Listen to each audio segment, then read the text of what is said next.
Code திரைப்படம் முதல் காட்சி 4 மணிக்கே பல மாநிலங்களில் வெளியாகிவிட்டது. தமிழகத்தை தவிர பல மாநிலங்களில் இருக்கக்கூடிய நம்முடைய செய்தியாளர்கள் படம் எப்படி இருக்குன்னு உள்ள உட்காந்து ஸ்லீப்பர் செல் மாதிரி நமக்கு பல தகவல்களை கொடுத்தாங்க. கோட்னுடைய ஃபர்ஸ்ட் ரிவ்யூ வந்திருக்கிறது. முதல்ல இந்த ஃபர்ஸ்ட் ரிவ்யூ அப்படின்றது இது வெங்கட் பிரபுவுடைய மேக்கிங், வெங்கட் பிரபுவுடைய ட்விஸ்ட் அண்ட் டர்ன்ஸ், திரைக்கதை இதெல்லாம் எப்படி இருக்குன்றதை தாண்டி இது விஜயனுடைய ஃபேர்வெலுக்கான ஒரு படம் அப்படின்ற அளவுக்கு ரசிகர்கள் காலையிலேருந்து கொண்டாடிட்டு இருக்காங்க.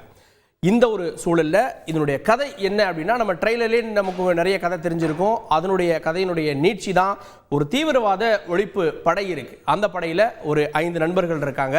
விஜய் இருக்காரு, பிரபுதேவா இருக்காரு, அஜ்மல் இருக்காரு, அதே போல் பிரசாந்த் இவங்கெல்லாம் இருக்காங்க. இவங்க தீவிரவாத ஒழிப்புக்காக பல ஆப்ரேஷன்களை பண்ணுறாங்க. அப்போது ரயிலில் நடக்கக்கூடிய ஒரு சீக்வன்ஸ், இந்த ரயிலில் மிக முக்கியமான ஒரு ஆயுதத்திற்கு தேவைப்படக்கூடிய ஒரு பொருளை கொண்டு போகிறாங்க. அதை ஒழிக்கும் போது ஒரு குடும்பம், வில்லனுடைய குடும்பம் பாதிக்கப்படுது. வில்லன் தன்னுடைய குடும்பத்தை இழக்கிறார்.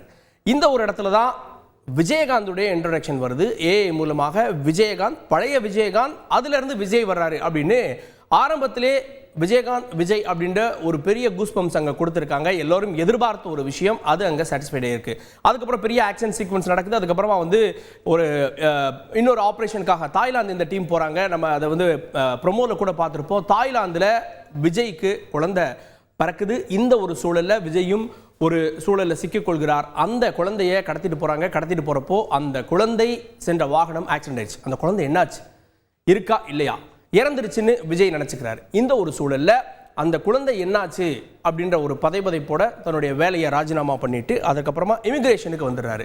ஸோ இந்த தீவிரவாத ஒழிப்பு படையிலேருந்து இமிகிரேஷனுக்கு வந்த விஜய் அதன் பிறகு ரொம்ப நாளுக்கு அப்புறம் ரஷ்யாவுக்கு போகிறாரு. ரஷ்யாவில் இதே மாதிரி ஒரு பிரச்சனை ஒன்று ஏற்படுது. அங்கே இந்த இமிகிரேஷன் சம்மந்தமான பிரச்சனை தீர்க்க போகிறப்போ யார் இந்த பையன் நம்மள மாதிரியே இருக்கான் அப்படின்னு அந்த பையன்கிட்ட விசாரித்து அதுக்கப்புறமா அந்த பையன் அவர் தான் நம்முடைய மகன் விஜய் அப்படின்னு தெரிந்து சின்ன விஜயை இன்ட்ரோ பண்ணுறாங்க. ஆனால் ஆரம்பத்தில் பார்க்குறப்போ ஒரு 3 விஜய் வர மாதிரி இருக்கும். ஆனால் கதாபாத்திரத்தைப்படி அப்பா பையன். ஸோ அப்பா பழைய காலத்தில் அந்த இன்சிடெண்ட்டை பண்ணியிருப்பார். இப்போது நிகழ்காலம் அதோட அது இடைவெளிக்கு ஆன நேரமாக மாறுது. ஸோ இடைவெளியில் ரஷ்யாவிலேருந்து பையனை கூட்டிகிட்டு வர்றாரு. அப்போது பையன் சொல்கிறாரு, நான் ஒரு டீமில் இருக்கேன். அந்த டீம் ரொம்ப ஆபத்தான டீம். அது ஃபைசல் கேங். அந்த ஃபைசல் கேங் உங்களை தேடி வருவாங்க, பழி வாங்குவாங்க அப்படின்லாம் சின்ன விஜய் சொல்கிறார். அதெல்லாம் பரவாயில்ல, பார்த்துக்கலாம் அப்படின்னு அப்பா கூட்டிகிட்டு வர்றாரு. அதோட இன்டர்வல் முடியுது. ஸோ இன்டர்வலுக்கு அப்புறமா இந்த ஃபைசல் கேங் யார், இதற்கு முன்னாடி இருந்த அந்த பாதிக்கப்பட்ட அந்த மோகனுடைய குடும்பம் பாதிக்கப்பட்டிருக்கும். ஸோ மோகன் ஒரு ரிவெஞ்ச் எடுக்கிறாரு. பையன் வந்ததுக்கப்புறமா பையனே அப்பாவுக்கு டார்ச்சர் கொடுக்க தொடங்குறாரு. அதன் பிறகு தான் தெரியுது அந்த பையனை வளர்த்தது வில்லனாக இருக்கக்கூடிய மோகன்.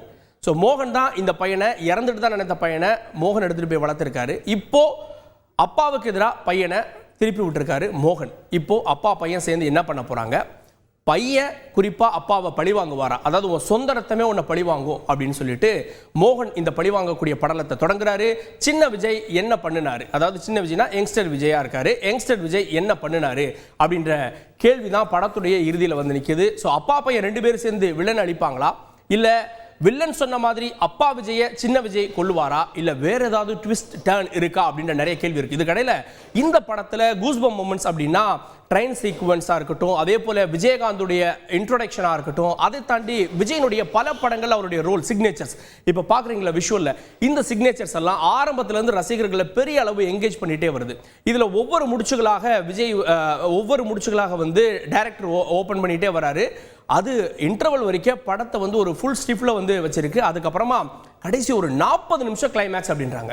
ஸோ இந்த 40 நிமிஷம் நீங்கள் சீட்டு நுனியில் அமர்ந்து பார்க்கலாம் அப்படின்னு கேரண்டி சொல்கிறாங்க. காரணம் என்ன அப்படின்னா, பழிவாங்க துடித்து கொண்டிருக்கக்கூடிய ஃபைசல் கேங், பின்னாடி இருக்கக்கூடிய காந்தி, இவங்க எல்லாரும் சேர்ந்து ஒரு ஸ்டேடியத்துக்கு பாம்பு வைக்கிறாங்க. நீங்கள் பார்த்துருப்பீங்க, அந்த ஸ்டேடியத்தில் இருந்த மக்களையும் பொதுமக்களையும் எப்படி காப்பாற்றுறாங்க அப்படின்றதான் கிளைமேக்ஸ். சிவகார்த்திகேயன் மிக முக்கியமான ஒரு ரோலில் வர்றாரு, கேமியோ ரோல் பண்ணியிருக்காரு.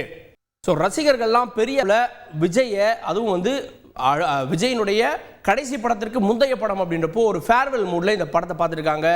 இந்த படம் ஆக்ஷன் 2 ஆரம்பத்துலேயே ஆக்ஷன், எண்டில் 40 நிமிஷம் ஆக்ஷன் த்ரில்லிங் அப்படின்னு ஒரு 40 நிமிஷம் விறுவிறுப்பாக வெங்கட் பிரபு அவருக்கே உரித்தான மாநாடு போன்ற படங்களை நம்ம பார்த்திருக்கோம், மங்காத்தா போன்ற படங்கள்ல அந்த மாதிரியான திரைக்கதையோட எழுந்து நிற்கிறது கோட் அப்படின்றதான் முதல் கட்ட விமர்சனமாக நமக்கு வந்து கொண்டிருக்கிறது.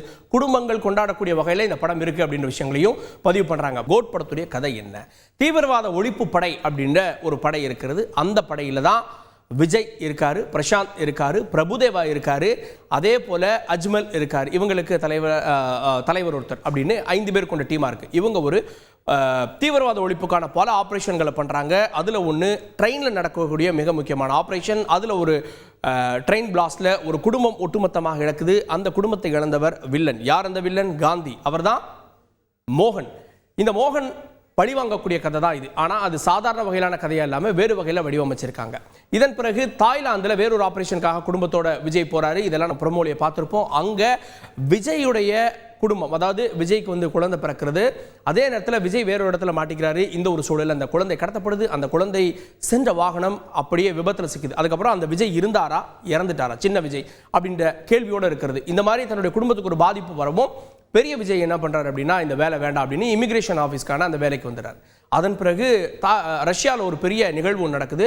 ரஷ்யாவில் இதே மாதிரி ஒரு பிரச்சனை வரப்போ இந்த அப்பா விஜயை அனுப்புறாங்க. இந்த அப்பா விஜய் போகிறப்போ அங்கே இதே மாதிரி ஒரு பையனை பார்க்குறாரு. அதுக்கப்புறம் பேசி அவர் தான் தன்னுடைய மகன் அப்படின்றது தெரிஞ்சிடாரு. அதுக்கப்புறம் மகனை வா என்னோட அப்படின்றப்போ மகன் சொல்றாரு, நான் இந்த மாதிரி ஒரு பெரிய கேங்கில் இருக்கேன், இந்த கேங் ரொம்ப ஆபத்தான கேங், அதுதான் ஃபைசல் கேங் அப்படின்ற விஷயத்தை சொல்றாரு. இந்த ஃபைசல் கேங் யாரு? இந்த ஃபைசல் கேங் இப்போ சின்ன விஜயை கூட்டு வந்தால் என்ன பண்ணுவாங்கன்றதோட இடைவெளியை விடுறாங்க. அதுக்கப்புறமா மோகனுடைய டைலாக்ல அப்பா விஜயை பழி வாங்குவதற்காக அவருடைய ரத்தமான சின்ன விஜயவே நான் கூர்த்திட்டி வச்சிருக்கேன் அப்படின்றாரு.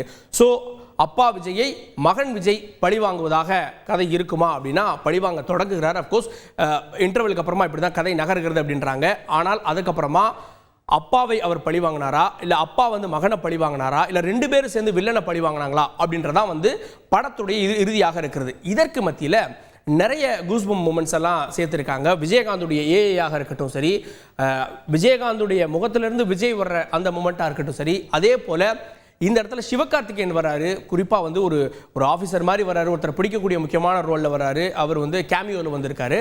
அண்ட் அஜித் அப்படின்ற பேர் ஒரு இடத்துல வருது. அஜித் ரசிகர் ஒருத்தர் வர்றாரு இந்த இடத்துல. ஸோ அதுதான் அஜித் உள்ள இருக்காரு எல்லாரும் சொன்னாங்க இல்லையா, அஜித்துடைய ரசிகர் ஒருத்தர் இருக்காரு. அதுதான் இந்த படத்தில் வரக்கூடிய இந்த மாதிரியான பல என்கேஜ்மெண்ட்ஸ் இருக்குது. அதுக்கப்புறமா இங்கே படத்துடைய திரைக்கதை வந்து ரொம்ப உச்சமாக 40 நிமிஷம் வரைக்கும் ஒரு பரபரப்பான காட்சிகள் இருக்குது. காரணம் என்னன்னா, பெரிய ஸ்டேடியத்தில் சென்னை மேட்ச் நடக்கிறப்போ அந்த ஸ்டேடியத்தில் பாம்பு வச்சிட்டாங்க. அதுலேருந்து அப்பா மகன் ஆஃபீஸர்ஸ் இவங்கெல்லாம் சேர்ந்து காப்பாற்றினாங்களா, வில்லனுடைய ரோல் என்ன, அங்கே இருந்த அந்த வீரர்கள் காப்பாற்றப்பட்டாங்களா, மக்கள் காப்பாற்றப்பட்டாங்களா, அப்பா பையன் 2 பேரும் சேர்ந்து பல படங்களில் பார்த்துருக்கோம் அந்த வில்லனை ஒழிச்சு கட்டுவாங்க, அது மாதிரி இருக்கா, இல்லை இதில் வேறு ஏதாவது இருக்கா அப்படின்றதான் கிளைமேக்ஸாக இருக்கிறது. இதில் ஒரே ஒரு விஷயம் ரொம்ப முக்கியமான ஒன்று, இந்த 5 பேர் டீம்லேயே விஜய்க்கு எதிராக ஒரு ஸ்லீப்பர் செல் இருந்திருக்காரு. அந்த ஸ்லீப்பர் செல் யார் அப்படின்றதெல்லாம் திரைக்கதையில் ஒவ்வொரு முடிச்சாக அவிழ்க்கப்படுது.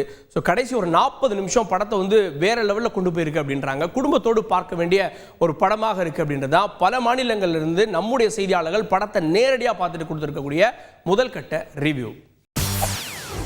செய்திகளை உடனுக்குடன் தெரிந்து கொள்ள உடனே சப்ஸ்கிரைப் பண்ணுங்க.